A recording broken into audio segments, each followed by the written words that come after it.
Esta no es la típica historia de un campeón caído. No es la clásica narración de un pugilista que perdió un combate y se desvaneció en el olvido. Esta es una historia maldita. Una historia escrita con sudor, sangre, y un silencio tan profundo que retumba todavía en los rincones más oscuros de los gimnasios clandestinos. Antonio Margarito fue mucho más que un boxeador. Fue un ídolo convertido en un monstruo para algunos, y en un mártir para otros. Desde los barrios polvorientos de Tijuana, su leyenda creció alimentada por peleas salvajes y un espíritu que parecía imposible de quebrar. Pero pocos saben que detrás de cada puño, detrás de cada round interminable, se escondía un contrato con el diablo. Su ascenso no fue solo cuestión de disciplina y fuerza bruta. Versiones no oficiales aseguran que Margarito fue pieza clave en una red secreta que utilizaba combates amañados y apuestas multimillonarias para lavar dinero de organizaciones criminales. ¿Recuerdas esas noches donde parecía que golpeaba como un toro poseído? Dicen que no solo peleaba por la gloria, peleaba por su vida, por un precio que nadie se atrevía a mencionar. En la penumbra de los camerinos, se escuchaban gritos apagados, instrucciones en clave y amenazas que jamás llegaron a la prensa. Dicen que hubo noches en las que Margarito llegó a pedir perdón antes de subir al ring. Sabía que cada victoria traía un precio, un nuevo enemigo, una traición más cerca. El verdadero infierno comenzó cuando decidió hablar. Cuando insinuó en reuniones privadas que quería retirarse, limpiar su nombre y confesar todo. Fue entonces cuando las sombras se movieron. Su entorno comenzó a desmoronarse, contratos cancelados, patrocinadores desaparecidos, entrenadores que lo abandonaban de la noche a la mañana. Se filtraron documentos falsos, se fabricaron escándalos, y de pronto, el guerrero se convirtió en villano. La prensa lo destrozó sin piedad. Su nombre, antes sinónimo de guerra y valentía, se convirtió en el blanco de burlas y acusaciones. Algunos aseguran que Antonio comenzó a recibir cartas anónimas con recortes de periódicos y mensajes que decían: si hablas, tu familia pagará el último round.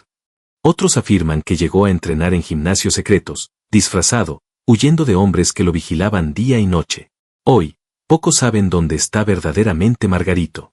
Aparece a veces en eventos pequeños, con una sonrisa rota, ojos perdidos y un silencio que grita más fuerte que cualquier knockout. Su historia no terminó en el cuadrilátero.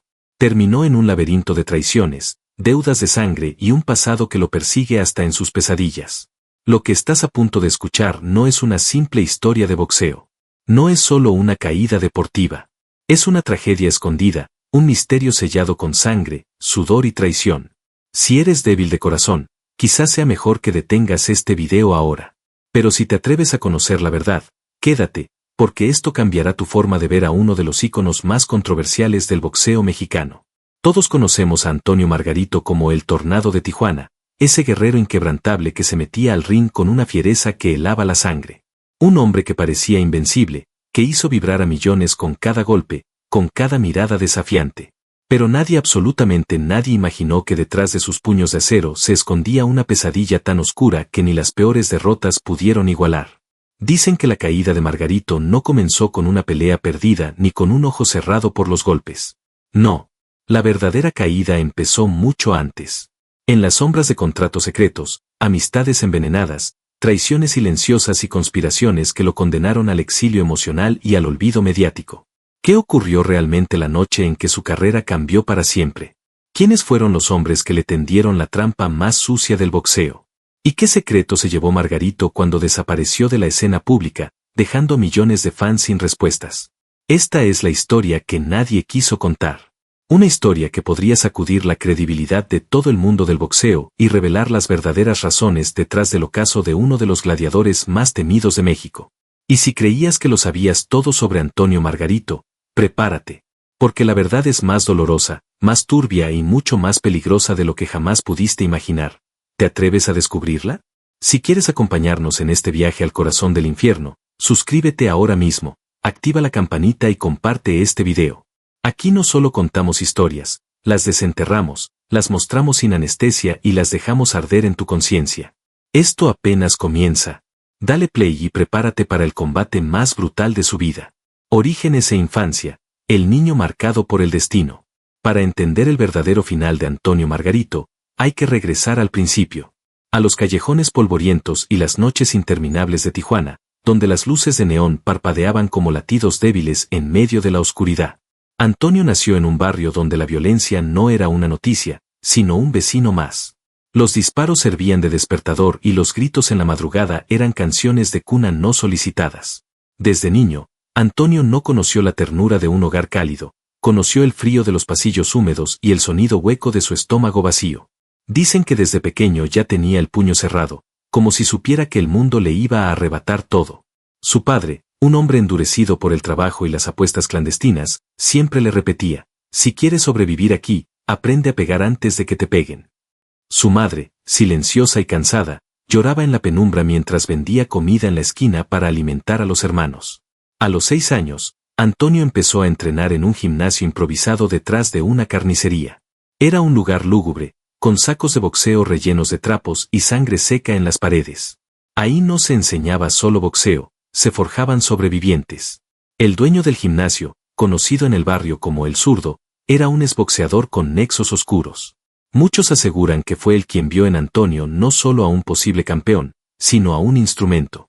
Un futuro soldado en una red de apuestas ilegales y combates amañados que financiaban operaciones mucho más grandes y turbias de lo que la prensa jamás se atrevió a investigar. A los 9 años, Antonio ya había peleado en más de 20 peleas callejeras clandestinas. Su rostro, siempre serio, se convirtió en un mito local. Los vecinos decían que cuando Antonio miraba fijamente a otro niño antes de pelear, era como si viera el futuro, un futuro que siempre terminaba con el otro en el suelo, sangrando y llorando. Pocos saben que en esas primeras peleas, el joven Antonio no peleaba por medallas ni trofeos. Peleaba por comida, por un par de zapatos nuevos, por una cena caliente para su madre. Pero en las sombras, el Zurdo y sus socios apostaban miles de pesos, moviendo dinero sucio a través de cada puñetazo que Antonio lanzaba. Sin saberlo, el pequeño Margarito ya estaba siendo utilizado como un peón en un tablero mucho más grande. Dicen que a los 12 años, en una de esas peleas clandestinas, Antonio estuvo a punto de matar a un rival. Su puño, más piedra que carne, cayó con tanta furia que el niño quedó inconsciente durante varios minutos. Cuando Antonio volvió a casa esa noche, no durmió. Se quedó sentado en la oscuridad, con los nudillos rotos y la mirada perdida, preguntándose si ya era demasiado tarde para ser niño. A partir de entonces, la calle se convirtió en su escuela. Aprendió a leer los gestos de la traición, a escuchar las amenazas disfrazadas de consejos y a caminar con los puños cerrados incluso cuando no estaba en el ring. Los vecinos lo veneraban y temían a partes iguales. Para muchos, Antonio era un prodigio. Para otros, un monstruo en formación. Así se forjó el Tornado de Tijuana. No en academias de lujo, no en gimnasios con luces brillantes, sino en los rincones más oscuros de una ciudad que devoraba almas y escupía fantasmas. Esa infancia no se puede enterrar ni borrar con títulos. Fue el origen de todos sus demonios y el punto de partida de una historia que jamás tuvo un final feliz garantizado. Juventud y estudios, el precio de un destino marcado. La adolescencia de Antonio Margarito no se parece a la de ningún otro joven. Mientras otros descubrían el amor en cartas escondidas o se escapaban para bailar en fiestas improvisadas, Antonio vivía atrapado entre puños, apuestas y amenazas silenciosas. Aunque muchos medios se esforzaron por pintarlo como un chico normal que soñaba con ser campeón mientras hacía tareas escolares, la verdad era otra. Su paso por la escuela fue fugaz, casi simbólico. Sus cuadernos siempre estaban manchados de sangre seca o sudor, y la mayoría de las veces ni siquiera llevaba útiles, solo sus vendas, sus guantes gastados y un puño siempre listo. Dicen que Antonio no necesitaba estudiar matemáticas porque desde pequeño aprendió a contar billetes y calcular apuestas en los sótanos clandestinos. No recitaba poemas en clase de literatura porque sus noches estaban llenas de insultos y estrategias para sobrevivir. Su verdadera escuela eran los gimnasios mugrientos, los combates amañados y las reuniones secretas donde hombres con relojes de oro discutían sobre el próximo negocio. En su juventud, Antonio ya era una especie de mito viviente en Tijuana. Se hablaba de un chico capaz de tumbar a hombres adultos con un solo golpe. Cada vez que aparecía en una pelea clandestina, la multitud se estremecía, no solo por el espectáculo, sino porque muchos sabían que detrás de cada combate se movían millones en apuestas ilegales. A los 15 años, Antonio recibió su primera oferta formal para pelear como profesional.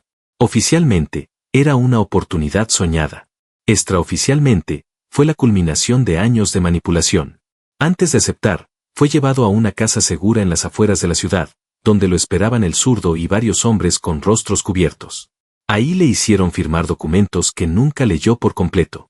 Se dice que esos papeles no eran solo contratos deportivos, eran pactos de silencio, acuerdos para ceder ganancias futuras, y cláusulas que lo ataban de por vida a la red de apuestas y negocios sucios. Mientras tanto, su madre seguía creyendo que su hijo estaba construyendo un futuro limpio. Ella cocinaba para vecinos, convencida de que cada golpe que Antonio recibía lo acercaba al gran sueño. Pero Antonio ya no soñaba, sobrevivía. Su educación se limitó a aprender a leer contratos amañados, a reconocer gestos de traición en las miradas, a moverse en la penumbra sin dejar rastros. Para los que lo veían desde fuera, parecía un joven enfocado y disciplinado. Para quienes estaban cerca, era un muchacho destruido antes de tiempo, un lobo herido que aprendió a morder antes de poder amar. A los 17, empezó a pelear en arenas más grandes, frente a multitudes que gritaban su nombre sin saber que cada grito alimentaba a las bestias invisibles que controlaban su vida. La prensa comenzó a buscarlo, ansiosa de contar la historia inspiradora del niño pobre que llegó al ring. Pero en cada entrevista, Antonio respondía con monosílabos, evitando hablar de su infancia o de sus entrenamientos. Dicen que cada palabra que no decía era una bala menos dirigida a su familia. En esa etapa, algunos amigos de barrio intentaron acercarse, recordarle que aún era joven y que podía elegir otro camino. La respuesta siempre era la misma, una mirada vacía y un puño cerrado, como si incluso su corazón hubiera sido entrenado para pelear. Así pasó su juventud, sin estudios reales, sin risas sinceras, sin abrazos verdaderos. Solo golpes, contratos, y la certeza de que ya no podía escapar.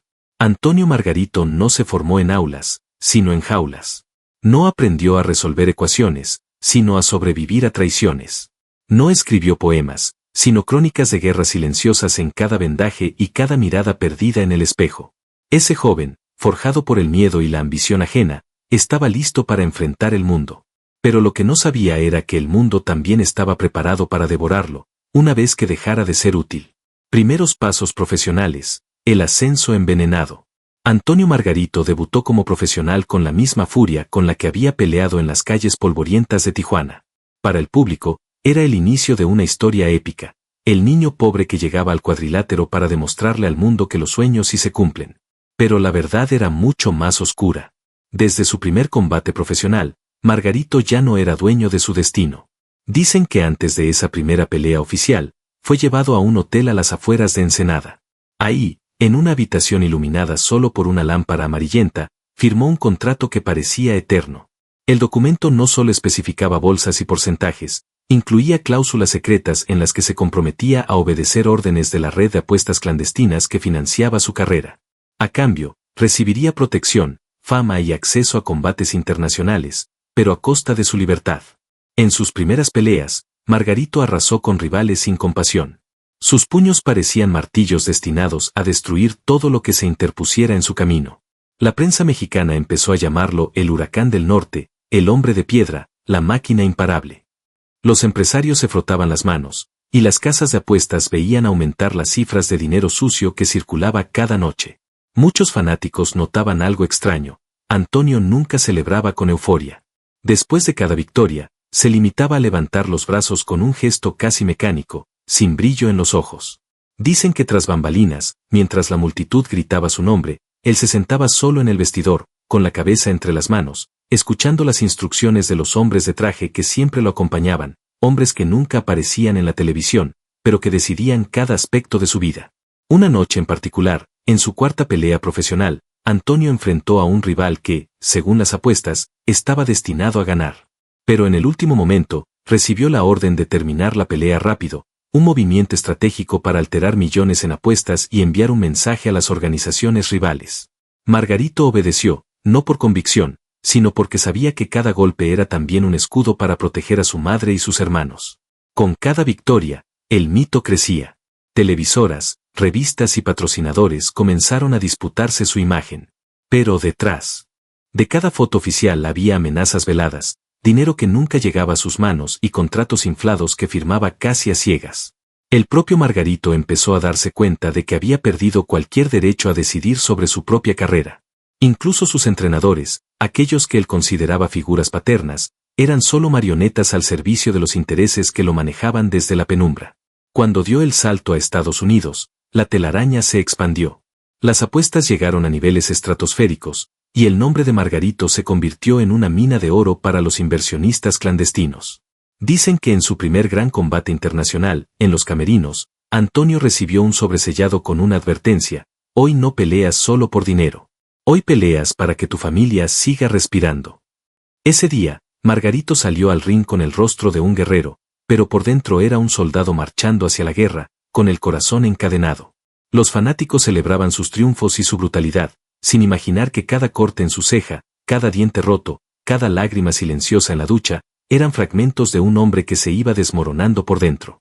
Así comenzó su verdadero ascenso, uno manchado por apuestas sucias, contratos secretos y amenazas que lo seguían como su propia sombra. Antonio Margarito se convirtió en una leyenda, sí, pero en una leyenda construida sobre su propio sacrificio. Un gladiador moderno, dispuesto a sangrar por millones que nunca serían suyos, y por un público que aplaudía sin oír los gritos silenciosos que brotaban desde lo más profundo de su alma. Inicio de carrera, la forja del guerrero prisionero. Tras dejar atrás los callejones polvorientos y los gimnasios clandestinos, Antonio Margarito dio el salto oficial al mundo del boxeo profesional. Para muchos, ese fue el nacimiento de una leyenda. Para él, fue el comienzo de una pesadilla disfrazada de gloria.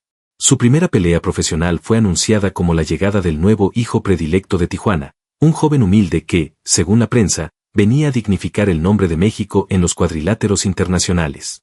Sin embargo, lo que nadie vio fueron los contratos firmados en sótanos, las maletas llenas de efectivo y las miradas frías de los hombres que lo habían elegido como peón de un juego mucho más grande. Desde el principio, Margarito no eligió rivales ni fechas. Todo estaba decidido por una red de apostadores, empresarios y exboxeadores corruptos que veían en él una mina de oro viviente. Cada oponente, cada lugar, cada round era parte de una coreografía oscura, escrita con la sangre de jóvenes pugilistas que no sabían que eran sacrificios en un altar de apuestas clandestinas. Al principio, Margarito creía que todo era parte del camino normal para un boxeador. Entrenamiento sin descanso, dietas estrictas, noches sin dormir. Pero en la soledad de su habitación, mientras repasaba los golpes en su mente, comenzaron a llegar los primeros sobres misteriosos. Dentro había instrucciones precisas: asegura el KO en el tercer asalto, aguanta hasta el último round para alterar las apuestas, deja que te dominen los primeros minutos, después acaba con él. Si se negaba, las consecuencias eran inmediatas: visitas nocturnas a su familia, amenazas veladas en el gimnasio, llamadas anónimas repitiendo los nombres de sus hermanos y su madre. Afuera, los fans creían que Margarito era un gladiador invencible. Por dentro, era un prisionero encadenado al miedo, al chantaje y a un guión sin final feliz. Su ascenso fue meteórico. Cada victoria era una ovación en la arena y una fortuna en las casas de apuestas clandestinas. Margarito empezó a aparecer en revistas, su nombre era coreado en las calles, y los patrocinadores se peleaban por tenerlo en sus campañas. Pero con cada firma, con cada flash, su alma se hundía más. Algunos entrenadores cercanos notaban que, después de cada combate, Antonio se encerraba solo. A veces rompía espejos, golpeaba las paredes, lloraba hasta quedarse dormido sentado en el suelo. Otros aseguran haberle escuchado murmurar: no soy yo, como si intentara convencer a un fantasma que lo habitaba desde niño. En esos años iniciales, Antonio ya había peleado en carteleras importantes en México y Estados Unidos. Lo llamaban el Tornado de Tijuana, un apodo que él odiaba en silencio porque le recordaba la furia con la que destrozaba a sus rivales, muchos de ellos jóvenes que también peleaban por un plato de comida y un poco de dignidad. Lo que nadie sabía era que cada triunfo era una cadena nueva. Cada trofeo era una puerta cerrada más en el laberinto de su mente. Cada fan que le pedía una foto era, sin saberlo, un testigo del funeral de su libertad. A los ojos del mundo, Antonio Margarito se estaba forjando como uno de los boxeadores más temidos y respetados. Pero en el fondo, él sabía que estaba siendo forjado como un arma, como un producto, como un soldado en una guerra donde nunca tuvo opción de rendirse ni de huir. El inicio de su carrera no fue un camino de sueños y esperanza. Fue el punto exacto donde terminó de morir el niño que alguna vez jugó con balones de trapo en las calles de Tijuana. Y nació el espectro que recorrería los cuadriláteros con el alma hecha pedazos y los puños como única forma de hablarle al mundo. Primer trabajo importante, el contrato que selló su destino. Después de un inicio turbulento y de ser convertido en un producto de apuestas, Antonio Margarito recibió lo que, en el papel, parecía ser el gran paso que lo llevaría a la cima. El contrato que cambiaría su vida para siempre. Pero lo que parecía una bendición terminó siendo la sentencia que amarró su alma al abismo. Su primer gran trabajo importante no fue simplemente una pelea. Fue un espectáculo perfectamente orquestado para lanzar su imagen al mundo, y al mismo tiempo, probar su lealtad absoluta al sistema que lo controlaba. Se trataba de un combate pactado en Estados Unidos, con cobertura internacional, la oportunidad soñada para cualquier joven boxeador mexicano. El evento estaba adornado con luces, música estruendosa y miles de fanáticos dispuestos a corear su nombre. Los medios lo vendieron como la gran batalla del nuevo ídolo mexicano, la noche donde el Tornado de Tijuana demostraría al mundo que México había parido a un guerrero imparable. Pero detrás de cada anuncio, detrás de cada póster pegado en las calles, había maletines repletos de dinero sucio y hojas llenas de cláusulas ocultas. En ese contrato, Margarito aceptó condiciones que jamás entendió por completo. Firmó compromisos de por vida con promotores que no solo se quedaban con parte de sus bolsas, sino que también dictaban su entrenamiento, sus médicos, sus declaraciones públicas y hasta su vida privada. Dicen que incluso tenía estipulado con quién podía relacionarse, qué entrevistas podía conceder y cuáles temas estaban absolutamente prohibidos mencionar. La noche de esa pelea, mientras el público vibraba y su nombre retumbaba como un trueno, Antonio estaba en el camerino, con la cabeza agachada y las manos temblorosas. Su entrenador, que en teoría era su figura de confianza, no hacía más que repetir instrucciones mecánicas, recitadas directamente desde las oficinas de los grandes apostadores. A Antonio le quedaba claro, esa noche no era suya. Cuando entró al ring, la multitud vio a un gladiador listo para devorar al rival. Pero si hubieran podido mirar dentro de su mente, habrían visto un mar de miedo, un joven atrapado, un niño gritándole desde el fondo, no firmes, no subas, huye. Pero ya era tarde. El combate terminó en victoria para Margarito. El estadio estalló, la prensa lo elevó a la categoría de mito y los patrocinadores se pelearon por su imagen como hienas hambrientas. Pero esa noche, mientras todos celebraban, Antonio se encerró en un baño, se sentó en el suelo frío y lloró durante horas. Porque entendió que ya no había vuelta atrás. Que no era dueño de su carrera, ni de sus puños, ni de su futuro. Esa victoria fue el precio final que pagó para quedar encadenado a un monstruo que lo devoraría lentamente. Tras esa pelea, su agenda se llenó de compromisos, giras de prensa, eventos de beneficencia, muchos de ellos usados para lavar dinero, comerciales y giras promocionales en donde debía fingir ser el héroe sonriente que México adoraba. Pero la verdad era que en cada firma, en cada flash, en cada apretón de manos, Antonio se perdía un poco más. Ese primer gran trabajo importante no fue la puerta al paraíso. Fue el inicio del laberinto sin salida que acabaría devorándolo. El momento exacto en que el Tornado dejó de ser un hombre y se transformó en un producto perfectamente empaquetado, un muñeco armado para pelear batallas ajenas. Fama y éxito, el brillo que devoró su alma. Cuando Antonio Margarito empezó a conquistar los grandes escenarios internacionales, el mundo entero creyó estar presenciando el nacimiento de un nuevo mito mexicano. Los titulares gritaban, el Tornado imparable, la muralla mexicana, el guerrero indestructible. Las multitudes coreaban su nombre con una devoción casi religiosa. Pero mientras las luces se encendían y las cámaras lo seguían como si fuera un dios viviente, en la oscuridad se tejía un plan mucho más perverso. Cada combate, cada entrevista, cada firma de autógrafos formaban parte de una elaborada coreografía diseñada para inflar su figura y alimentar la red de apuestas clandestinas que creció a la par de su fama. Margarito se convirtió en un ícono, un símbolo de fuerza y resistencia. Sus peleas llenaban arenas desde Las Vegas hasta Ciudad de México. La prensa lo adoraba, las marcas lo veneraban y el público lo idolatraba. Pero en los pasillos privados de hoteles y vestidores, Antonio no era un héroe, era una mercancía. Mientras se tomaba fotos con niños, mientras sonreía para los comerciales, en la habitación contigua se firmaban contratos millonarios, se lavaba dinero y se negociaban resultados de futuras peleas. Los patrocinadores lo veían como la gallina de los huevos de oro. Cada victoria suya valía millones. La venta de camisetas, gorras, pósters y boletos se disparaba. Las casas de apuestas generaban fortunas descomunales. Y Antonio apenas dormía. Las noches que no pasaba entrenando, las pasaba encerrado, con la mirada perdida, recordando la advertencia que le acompañaba desde niño, el que se sale del camino, lo paga con sangre. En entrevistas, repetía siempre las mismas frases, aprendidas de memoria, soy un guerrero, esto es por mi gente, nunca me rindo. Frases que en el fondo se sentían vacías, huecas, como gritos de auxilio disfrazados de bravura. Detrás de cada ovación había un secreto. Cuando los fanáticos gritaban su nombre al unísono, él escuchaba una voz muy distinta en su cabeza, la voz de los hombres de traje, recordándole a quien pertenecía realmente. Incluso en los momentos más gloriosos, como cuando levantó cinturones internacionales, Antonio sabía que esas coronas no eran suyas. Eran trofeos de una red que lo había creado, usado, y eventualmente, lo desecharía como una pieza rota. Los lujos llegaron rápido, autos deportivos, relojes, fiestas privadas. Pero cada regalo era otra cuerda al cuello. Cada botella de champán era una burla cruel, un recordatorio de que su éxito era solo una ilusión costosa. Dicen que muchas noches, después de celebrar públicamente, Antonio se encerraba en el baño y vomitaba.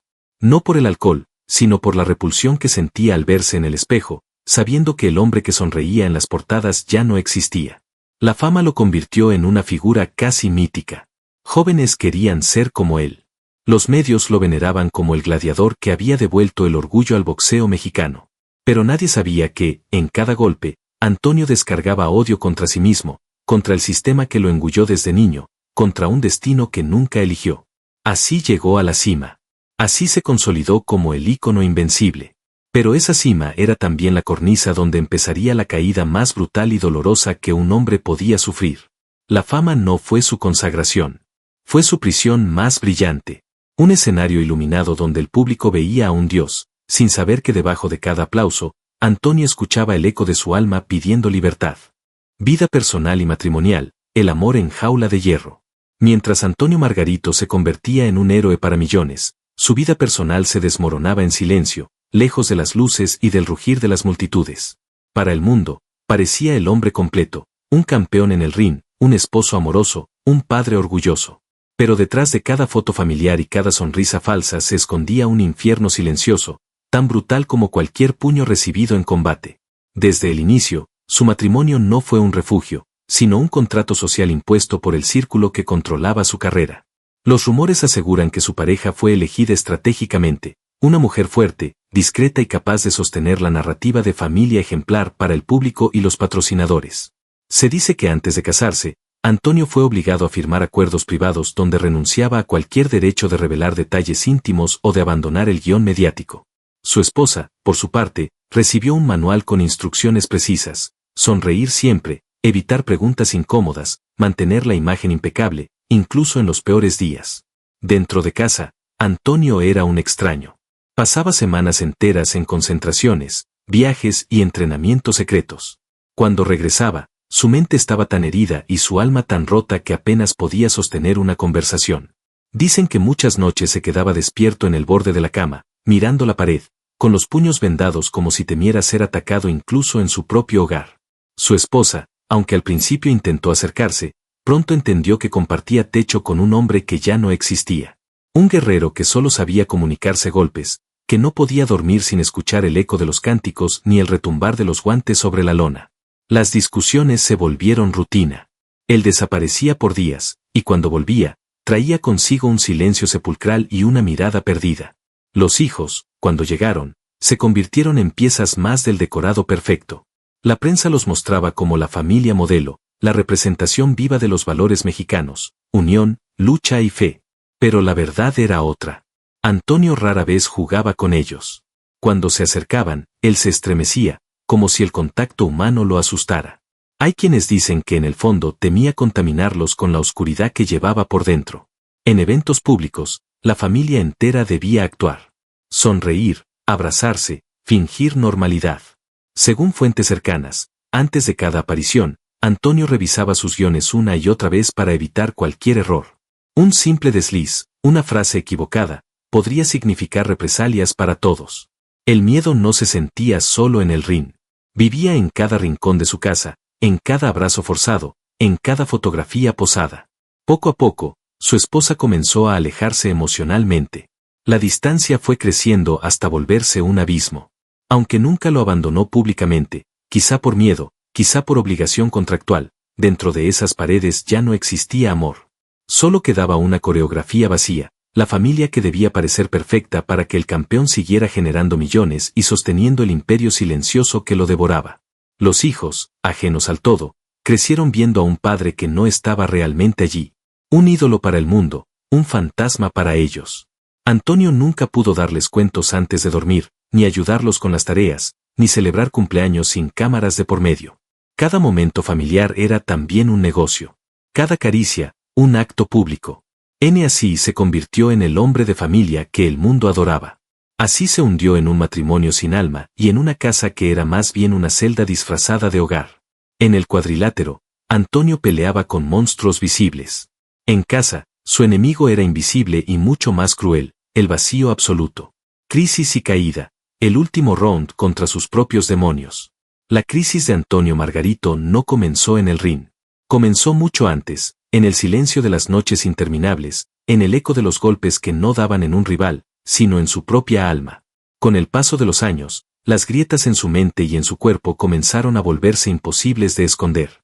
Las apuestas se multiplicaban, los contratos se volvían cada vez más oscuros, y las amenazas que antes llegaban como susurros empezaron a golpear la puerta de su casa. Las lesiones se acumulaban. Cicatrices que no sanaban, dolores que lo acompañaban como viejos amigos crueles.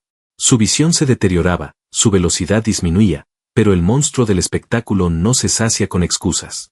Necesitaba más sangre, más combates, más apuestas. Se dice que una noche, antes de una pelea clave en Las Vegas, Antonio recibió un sobresellado. Dentro, una sola frase: si no caes, ellos caerán. Esa noche, Margarito subió al ring sin alma. Su mirada estaba vacía, su cuerpo era solo un cascarón. Los comentaristas hablaron de un mal día, pero quienes estaban cerca sabían que era la rendición final de un hombre que ya no podía pelear ni siquiera por sí mismo. Las derrotas comenzaron a acumularse. La prensa, antes aduladora y arrodillada, se transformó en un ejército de hienas. Titulares que antes decían el guerrero invencible ahora decían fraude del ring, el mito que nunca fue real. Los fanáticos, confundidos y traicionados, empezaron a volverse en su contra. Lo llamaron tramposo, vendepatrias, cobarde. Sin saber que detrás de cada caída había amenazas reales, juegos de poder y millones apostados en su contra. Su equipo de trabajo se fragmentó. Algunos entrenadores huyeron, otros firmaron contratos de confidencialidad y desaparecieron para siempre. La red que lo había creado comenzó a desmantelarlo pieza por pieza, como quien desarma un juguete que ya no sirve. Las deudas crecieron. Las amistades se evaporaron. Los patrocinadores, que antes llenaban su casa de regalos y promesas, ahora enviaban abogados y cartas de demandas. Dentro de su hogar, el ambiente se volvió irrespirable. Su esposa, rota emocionalmente, dejó de hablarle. Los hijos, confundidos y asustados, apenas se acercaban. Antonio se convertía, poco a poco, en un extraño dentro de su propia historia. Hay quienes dicen que durante esos días, Margarito pasaba horas sentado frente al espejo, hablándole a su reflejo como si fuera un enemigo. ¿Quién eres ahora? ¿A quién salvaste? ¿Para qué sirvió todo esto? El dinero, el lujo y la fama se habían evaporado como humo. Lo único que quedaba era un hombre destruido, perseguido por fantasmas y por decisiones que jamás fueron suyas. En las noches más oscuras, cuentan que se levantaba de la cama y caminaba por la casa con los guantes puestos. Decía que así se sentía menos vulnerable, que los guantes eran su última armadura contra un mundo que nunca dejó de golpearlo. Finalmente, la red que lo utilizó se deshizo de él como un objeto roto. No hubo despedida, no hubo homenaje real. Solo un silencio cortante, como el de un verdugo que desaparece tras la ejecución. Antonio Margarito quedó solo, completamente solo. La caída no fue solo deportiva, fue espiritual, humana, total. Perdió el respeto de millones, la fe en el deporte, la conexión con su familia y, sobre todo, la relación con el único niño que alguna vez fue, ese niño de Tijuana que solo quería pelear para comprar comida a su madre. Así cayó el Tornado de Tijuana, no derribado por un puño rival, sino por un sistema corrupto y cruel que lo moldeó, lo exprimió y lo tiró al abismo. Y en ese abismo, Antonio aprendió que el mayor enemigo no era el que estaba frente a él en el ring, sino el que lo miraba desde el espejo. Polémicas y confesiones íntimas, la verdad que nunca quisieron que escucharas. Después de su caída estrepitosa, Antonio Margarito se convirtió en un hombre invisible. Su nombre, antes sinónimo de orgullo y coraje, pasó a ser una herida abierta en el corazón de millones. Pero lo que nadie imaginó es que, tras el derrumbe, empezaron a filtrarse secretos que estremecieron al mundo del boxeo y expusieron la podredumbre que se escondía detrás de cada puño alzado. Encerrado en su propio exilio emocional, Antonio comenzó a escribir. Dicen que llenó decenas de libretas con confesiones, listas de nombres, fechas y detalles minuciosos de la red que lo había manipulado desde niño. Estas libretas, conocidas en los círculos clandestinos como los cuadernos del tornado, empezaron a circular en foros oscuros y entre periodistas valientes que se atrevieron a asomarse al abismo. En esos escritos, Antonio confesaba que muchas peleas no se ganaron por puro coraje, sino por acuerdos secretos con casas de apuestas y empresarios que movían fortunas a cambio de su silencio. Describía cómo recibía instrucciones antes de subir al ring, aguanta hasta el quinto, cae en el séptimo, rompe el ritmo en el tercero para alterar el mercado. Cada golpe no era solo estrategia, era un precio pactado en habitaciones sin ventanas, bajo la mirada de hombres sin rostro. Aún más impactante fueron las revelaciones sobre su vida familiar. Antonio relató cómo su esposa recibía sobres misteriosos con dinero y advertencias. Contó que hubo noches en las que ella dormía abrazada a sus hijos, llorando en silencio, mientras él se preparaba para subir al ring sabiendo que no era un combate por un título, sino por la supervivencia de los suyos. En uno de los fragmentos más estremecedores, Margarito escribió: «He sido un perro fiel para ellos. Cada cicatriz que me queda en la cara es un contrato que firmé sin leer. Mis hijos no me reconocen, mi esposa me teme, y yo ya no sé quién soy. Solo sé que cada victoria fue una cadena más». Las polémicas se multiplicaron cuando empezaron a filtrarse audios supuestamente grabados por Antonio. En esos audios, se escuchaba su voz quebrada, confesando detalles oscuros. Me obligaron a pelear lesionado, me inyectaron analgésicos que me dejaban la mente nublada, firmaba documentos que no entendía, y cada vez que quise parar, amenazaban con hacerme desaparecer o peor, lastimar a mi familia. Los medios explotaron. Programas de televisión amarillistas hicieron especiales enteros, mientras otros, financiados por las mismas redes criminales, intentaron desacreditarlo, tacharlo de loco y vengativo. Algunos exentrenadores, presionados, negaron toda relación. Otros desaparecieron sin dejar rastro. En el barrio donde creció, las opiniones se dividieron. Unos lo llamaron traidor, otros mártir. En las calles, se pintaron murales con frases como, el campeón que nunca fue libre y el hombre que peleó contra el mundo, pero perdió contra sí mismo. Mientras tanto, Antonio se refugiaba en el silencio. Dicen que destruyó varios de sus cinturones y trofeos, convencido de que eran símbolos de un pasado podrido. Se encerró en un pequeño cuarto, con las paredes cubiertas de recortes, fotos y cartas que nunca se atrevió a enviar. Cada carta era un grito mudo a su familia, a sus hijos, al niño que alguna vez soñó con ser un héroe real. En una de las últimas confesiones filtradas, escribió: «Si pudiera volver atrás, elegiría quedarme pobre, pero libre. Prefiero 1000 veces el hambre en la calle que la jaula de oro en la que viví. Mi mayor derrota no fue perder un título, fue perderme a mí mismo». Así quedó al descubierto la otra cara de Antonio Margarito. No el campeón invencible, sino el hombre roto, el padre ausente, el esposo fantasma. Un boxeador que peleó toda su vida, no contra rivales, sino contra un monstruo invisible que le devoró el alma. Legado y presente, el eco de un campeón roto. Hoy, cuando se menciona el nombre de Antonio Margarito, el silencio es casi inmediato. En las calles donde antes se escuchaban gritos de orgullo, ahora solo queda un murmullo incómodo, un suspiro que se apaga antes de nacer. El público que alguna vez coreó su nombre, que llenó estadios y apostó fortunas, prefiere evitar la conversación. Para muchos, Margarito representa la traición al espíritu puro del boxeo.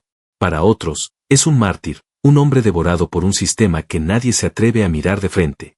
Sus antiguos trofeos y cinturones, una vez expuestos con orgullo en vitrinas y museos, hoy están guardados, olvidados o incluso destruidos.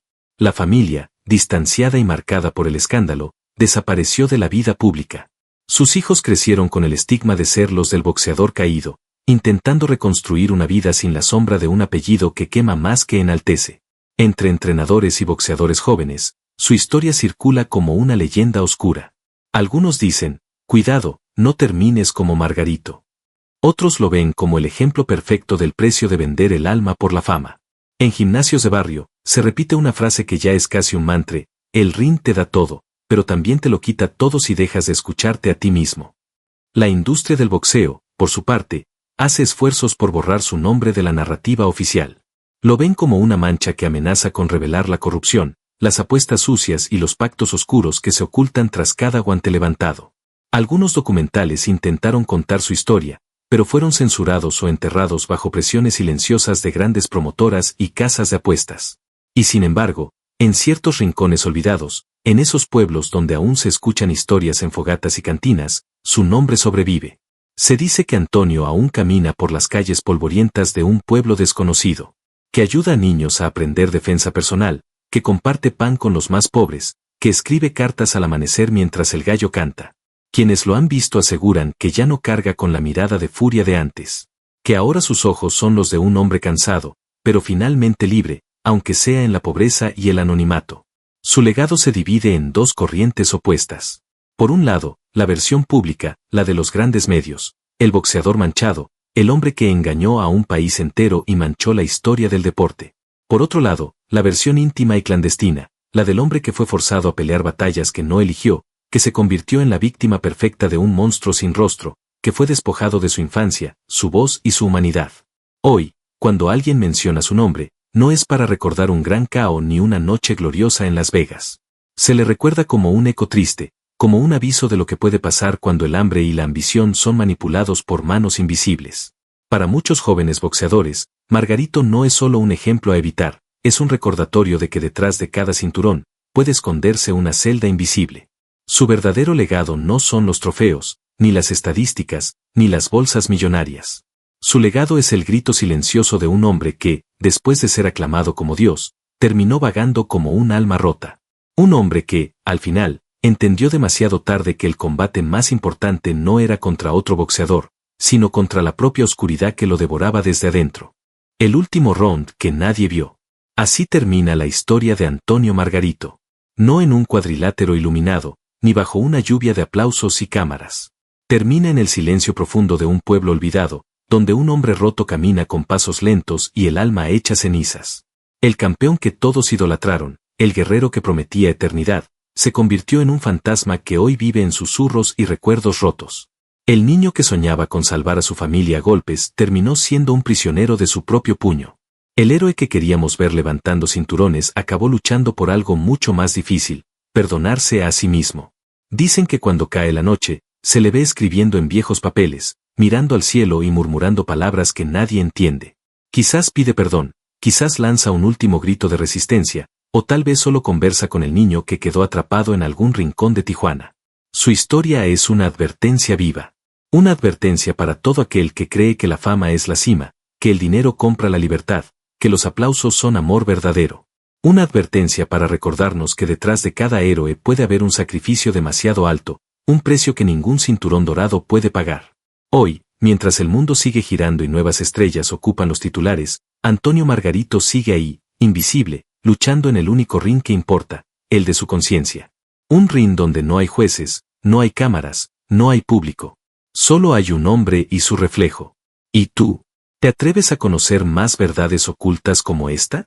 ¿Quieres descubrir lo que nunca te muestran, lo que se susurra en pasillos oscuros y se esconde detrás de cada aplauso? Si la respuesta es sí, suscríbete ahora mismo al canal, activa la campanita y comparte este video con todos tus amigos. Aquí no solo contamos historias, las desenterramos, las enfrentamos y te las entregamos sin anestesia. Porque el verdadero combate no se libra en el ring, se libra en el alma. Gracias por acompañarme hasta el último round.